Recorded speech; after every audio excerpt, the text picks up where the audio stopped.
碧咸嘅英格蘭隊贏咗波喎！碧咸喺普通話翻譯叫做貝克漢姆，真係比唔上我哋粵語碧咸呢兩個字譯得精準到位。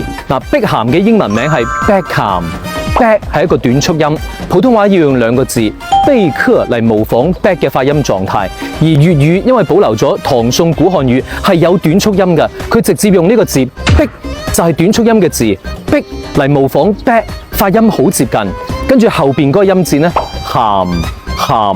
最後嘴唇閉合係閉口音，普通話要用漢姆呢兩個字嚟模仿鹹嘅發音狀態，但係衰在姆發完之後嘴唇都係打開嘅喎，漢姆係做唔到閉口音嘅，但係因為粵語呢，佢又有閉口音嘅韻母，係唐宋特有嘅，所以佢就用呢個鹹菜嘅鹹字，鹹同英文嘅鹹發音基本上一樣，所以你聽下 Beckham 粵語係碧咸，